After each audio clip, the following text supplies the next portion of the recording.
ended up that spring, I went out for a play and did like this.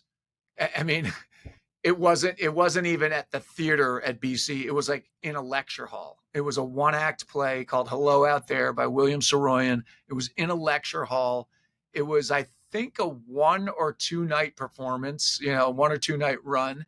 And but I absolutely loved it. And as soon as I did that, I told anybody that would listen that I was going to be an actor. And I think people probably thought I was, nuts, but I was like, yeah, that's what I'm going to do. That's interesting that you were, because you, as you said, self-identified so long as an athlete, to be able to just flip the script. Like, what do you think allowed you to be like, sometimes it takes us a while to try on the new clothes and feel comfortable in them before we feel like, oh, it's okay for me to admit that this is what I am or who I am.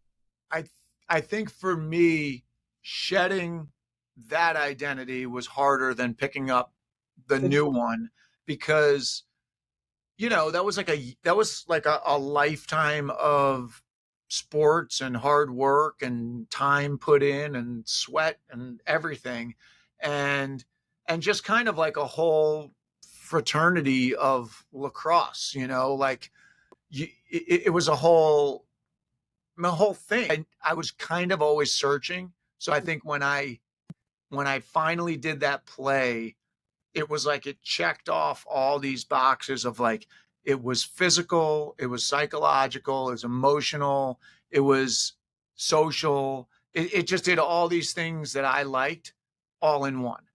And so I was just like that's it. It just made sense, you know. And for parents listening, how does this relate to you, sports? Well, I think every season, at the end of every season, you and I have had this discussion, you revisit with your child, like, oh, how was volleyball? Oh, I actually, it was okay, but I don't think I like the physical, or I don't like this or that of it. Okay, well, let's try something else.